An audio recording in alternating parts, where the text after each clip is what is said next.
Hello दोस्तों, मैं आप सभी लोगों का अपने यूट्यूब चैनल पर स्वागत करता हूं। दोस्तों, आज मैं 4-5 पॉइंटों पे आपकी चर्चा करना चाहता हूं। तो शुरुआत करेंगे दोस्तों, बीएसटीसी बीएड विवाद केस को थोड़ा मैं बाद में लूंगा। पहले चयनितों को जिला आवंटन आज जारी हो सकता है। तो दोस्तों, ये बात बिल्कुल फैक्ट है और मुझे भी काफ़ी चीज़ों से ये चीज़ जानकारी मिली है कि आज आपको जिला आवंटित हो सकता है, क्योंकि दोस्तों अगले वीक से आपका जो है वो दस्तावेज सत्यापन का कार्यक्रम वापस शुरू होगा। जो कि जिनको जो सा जिला अलॉट होगा जिस भी बच्चे को, उसका वहीं आपका डीवी होगा। तो ये एक चीज़ आपको ध्यान रखनी है, ठीक है। अगला जो आपका महत्वपूर्ण बिंदु है वो ये है कि मेडिकल सत्यापन और पुलिस सत्यापन आप कब करवाएं। तो देखिए दोस्तों, मैं आपको एक बात बता देता हूँ। अभी आपका जैसे ही जिला आवंटित होगा, उसके बाद सरकार या फिर सॉरी निदेशालय की तरफ से आपको गाइडलाइन मिलेगी। और जैसे ही आपको गाइडलाइन मिलेगी सरकार की तरफ से, तो उस गाइडलाइन का आपको पालन करना है। और गाइडलाइन इन द सेंस कि आपको एक तरीके से वो फॉर्मेट देंगे कि किस फॉर्मेट में आपको, जैसे आपको चरित्र प्रमाण पत्र ये सब बनवाए थे ना आपने, उसी प्रकार उनका सरकार का एक फॉर्मेट होगा। शायद वो पहले मेरे हिसाब से आया नहीं है या ध्यान नहीं है, मुझे आया था। तो उसके अंदर आपका घोषणा पत्र, शपथ पत्र या घोषणा पत्र जो भी है, और उसके अलावा आपका पुलिस वेरिफिकेशन और आपका एक क्या बोलते हैं मेडिकल सर्टिफिकेट, मेडिकल वेरिफी जो भी है, वो 3-4 चीज़ें बनेगी आपकी। तो दोस्तों, एक बार आपका जिला अलॉट हो जाए, फिर उसके बाद सरकार की या निदेशालय की तरफ से प्रॉपर गाइडलाइन आएगी कि आपको क्या चीज़ किस प्रकार कैसे कहाँ और उसके वैलिडिटी कम होना चाहिए। क्योंकि कई बार क्या होता है कि आप लोग बना लेते हो 3-3 महीने पुराना, जैसे कुछ लोगों ने पहले बना लिया होगा करीबन आज से 15-20 दिन पहले। तो और हो सकता है उसमें लिखा जाए कि आपको करीबन लेटेस्ट चाहिए पिछले 7-8 दिन का या फिर 1 महीने पुराना। तो फिर दोस्तों हो सकता है वो आपका वैलिडिटी ना हो पाए।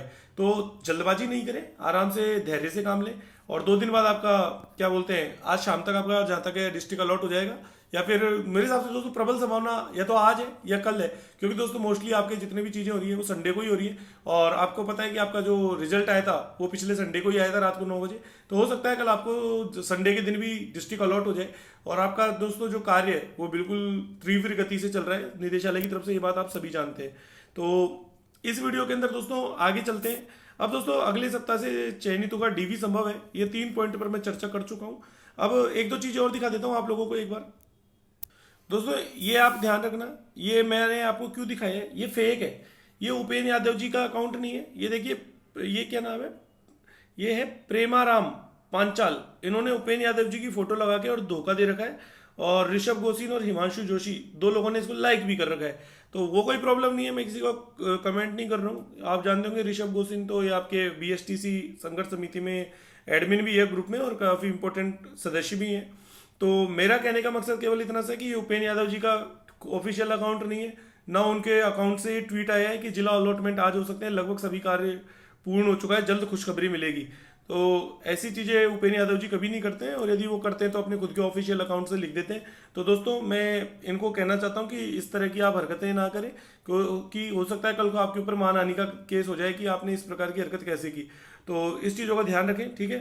दूसरी बात दोस्तों, ये देखिए, रीट लेवल 1 में चयनित अभ्यर्थियों का इंतजार जल्द होगा खत्म, जिला आवंटन को लेकर युद्ध स्तर पर कार्य जारी है, आज सभी धैर्य रखें। तो ये बात सही है बिल्कुल दोस्तों। इसके बाद देखिए, आज रात तक या कल जिला आवंटन होने की पूरी संभावना है।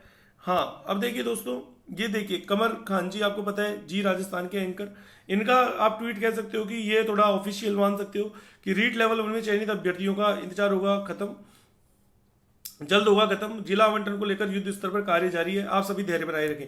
तो दोस्तों सारी चीज़ हो चुकी है। इसके बाद दोस्तों एक चीज़ और मैं बताना चाहता हूँ, ये जो दिव्यांशी शर्मा जी हैं, तो मुकेश कुमार शर्मा सर, मेरा नाम नहीं आया, कुछ करो, पेमेंट दिए 3 महीने हो गए। देखो मैं इनको एक बात कहना चाहता हूँ, यदि 3 महीने पहले आपने पेमेंट दिया तो 3 महीने पहले मैं इस याचिकाकर्ता की इस पिक्चर में था भी नहीं। लगभग 3 महीने पहले आप मान करके चल सकते हो कि 22-23 जनवरी के आसपास मैं इस पिक्चर में था ही नहीं। अब आपने किसको पेमेंट दिया, क्या दिया, मुझे दोस्तों ध्यान नहीं है, लेकिन मेरे को इतना पता है, इनका क्या बोलते हैं मुस्कान, इन्होंने जो कमेंट किया है, इनका खुद का नाम आ चुका है मुस्कान सिंह, कल ही लिस्ट डाली थी मैंने एक। और रही बात दिव्यांशी शर्मा, तो इनको मैं ये कहना चाहता हूँ कि आप मेरे कॉन्टैक्ट नंबर पर जो है अपना, मतलब व्हाट्सएप पर जो भी मेरा नंबर है, उस पर आप अपना पेमेंट और एडमिट कार्ड, आधार कार्ड, तीनों चीज़ों का स्क्रीनशॉट भेज देना। पेमेंट का स्क्रीनशॉट, जब आपने पेमेंट किया था, आपका जो नाम है वो कल तक आ जाएगा और 2-3 दिन में आपका नाम ऑनलाइन आ जाएगा। मैं इतना कह सकता हूँ ओपनली, ठीक है, पब्लिकली बोल रहा हूँ। इसके बाद देखिए, रीट लेवल 1 पास आउट अब जिलेवार जल्दी नियुक्ति की मांग कर रहे हैं, क्योंकि एक तरफ ट्रांसफर वाले शिक्षक मांग कर रहे हैं कि नए अध्यापकों की नियुक्ति से पहले खाली जगहों को ट्रांसफर के जरिए फुलफिल किया जाए। चिंता जाहिर है, लेकिन आपको धैर्य रखना होगा।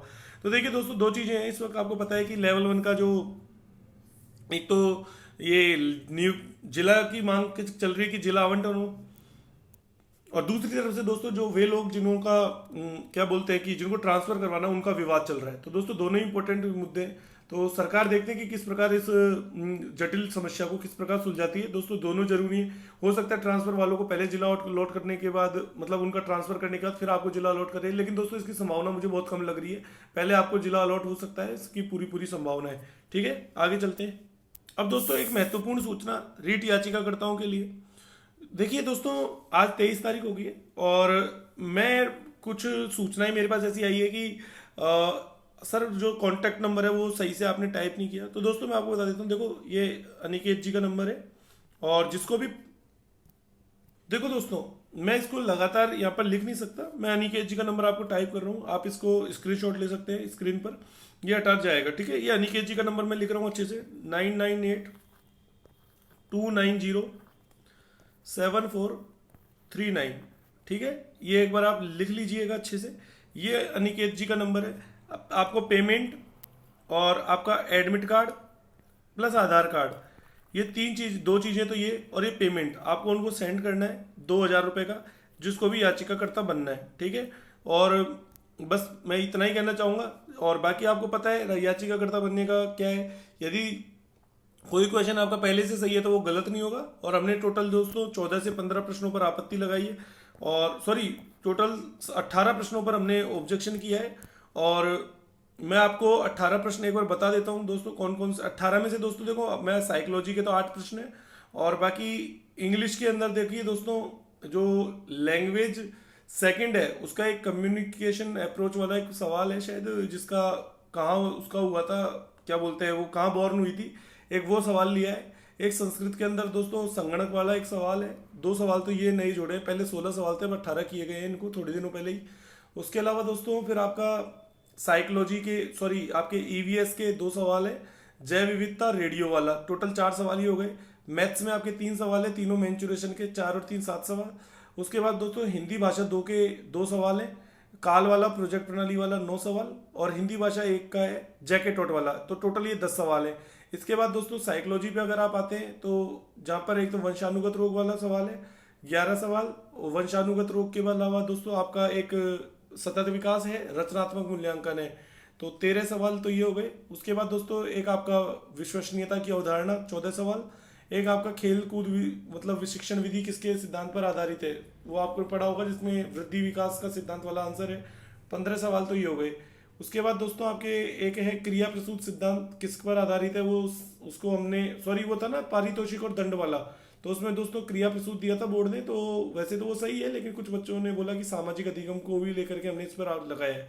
तो इस तरह ये दोस्तों 16 सवाल आपके हो चुके हैं। 2 सवाल और है साइकोलॉजी के, जिसमें एक आपका 30:1, जो ये आपका शिक्षक पात्रता वाला है, मतलब अनुपात वाला है, छात्र अनुपात, 17 सवाल। और एक सवाल दोस्तों और है भाटिया बैटरी परीक्षण वाला है, जिसके अंदर कौन सा एक निष्पादन परीक्षण है जिसमें भाटिया बैटरी एक DIMS और ये वाला सवाल है। तो दोस्तों ये टोटल 18 सवाल है, मैंने आपको 18 के 18 सवाल बता दिए। अब जिसमें भी जिसको आपत्ति हो, जिसको लगता है कि मेरे नंबर बढ़ सकते हैं, तो दोस्तों वो इस कॉन्टैक्ट नंबर पे आप कॉन्टैक्ट कर सकते हैं। दोस्तों यदि आपको मुझसे रिलेटेड कोई काम है तो आप मुझे पहले व्हाट्सएप मैसेज करेंगे। देखो दोस्तों, मेरा जो कॉन्टैक्ट नंबर है वो हमेशा बंद रहता है, लेकिन व्हाट्सएप चालू है इस नंबर का, तो आप व्हाट्सएप मैसेज कर देना। तो जैसे ही मुझे टाइम मिलेगा मैं आपको टाइम दे दूंगा, इतने बजे मुझे बात करनी होगी। दोस्तों मैं थोड़ा शेड्यूल थोड़ा ऐसा ही रहता है, जब भी मुझे बात करनी होगी मैं आपको नंबर लिख रहा हूँ, ये मेरा खुद का पर्सनल नंबर है। जो भी आपको पता है तो आप व्हाट्सएप मैसेज कर देना, जिसको जो भी बात कहनी है करनी है। तो मैं एक बार लिख देता हूँ यहाँ पर, आपका मेरा जो नंबर है ये वही है, ठीक है, ये वाला नंबर, आप इस पर व्हाट्सएप मैसेज कर देना। दोस्तों कॉन्टैक्ट नंबर आपका स्विच ऑफ आएगा क्योंकि मैं कॉल अटेंड नहीं कर पाऊंगा, आप व्हाट्सएप कर देना, फिर मैं आपको जो है अपना जो भी क्या बोलते हैं टाइम बता दूंगा, और फिर मैं आपको खुद पर्सनल कॉल करूंगा। जिस भी बच्चे को कोई डाउट है, चाहे 2,000 हो चाहे 3,000 हो, मैं सबको कॉल करूंगा अपने हिसाब से टाइम दे करके। आप मुझे मैसेज कर सकते हैं, ठीक है ना। लेकिन मैसेज भी कब, और दोस्तों मैसेज भी आपको कब करना है, मैसेज भी आप कर सकते हैं, मैसेज तो अगर आप कभी भी कर सकते हैं, लेकिन मैं जो आपसे कांटेक्ट करूंगा वो शाम को क्या बोलते हैं 7 बजे बाद, या दोस्तों सुबह सुबह 6 से लेकर के 8 के बीच, सुबह 6 से लेकर के 7 के बीच में। दोस्तों ये मॉर्निंग का टाइम है, ये काफ़ी अच्छा टाइम होता है। तो इस वक्त क्या है कि थोड़ा रिलैक्स भी रहता हूँ, तो उस वक्त मैं आपको कॉल कर लेना, क्योंकि दोस्तों ज़्यादा बात मैं कर नहीं सकता क्योंकि इतना टाइम नहीं होता है। बाकी आप अनिकेत जी से बात कर सकते हैं। दोस्तों देखो, इसमें समझने लायक कुछ है नहीं, जिसको याचिकाकर्ता बनना है वो बने और अपना काम करवाए। अब दोस्तों बीएसटीसी बीएड विवाद का भी थोड़ा सा बता देता हूँ। 26 तारीख को 27 तारीख को आपकी फाइनल सुनवाई है ये, और सबसे बड़ी बात यह है कि इस दिन फैसला आना ही है आपका।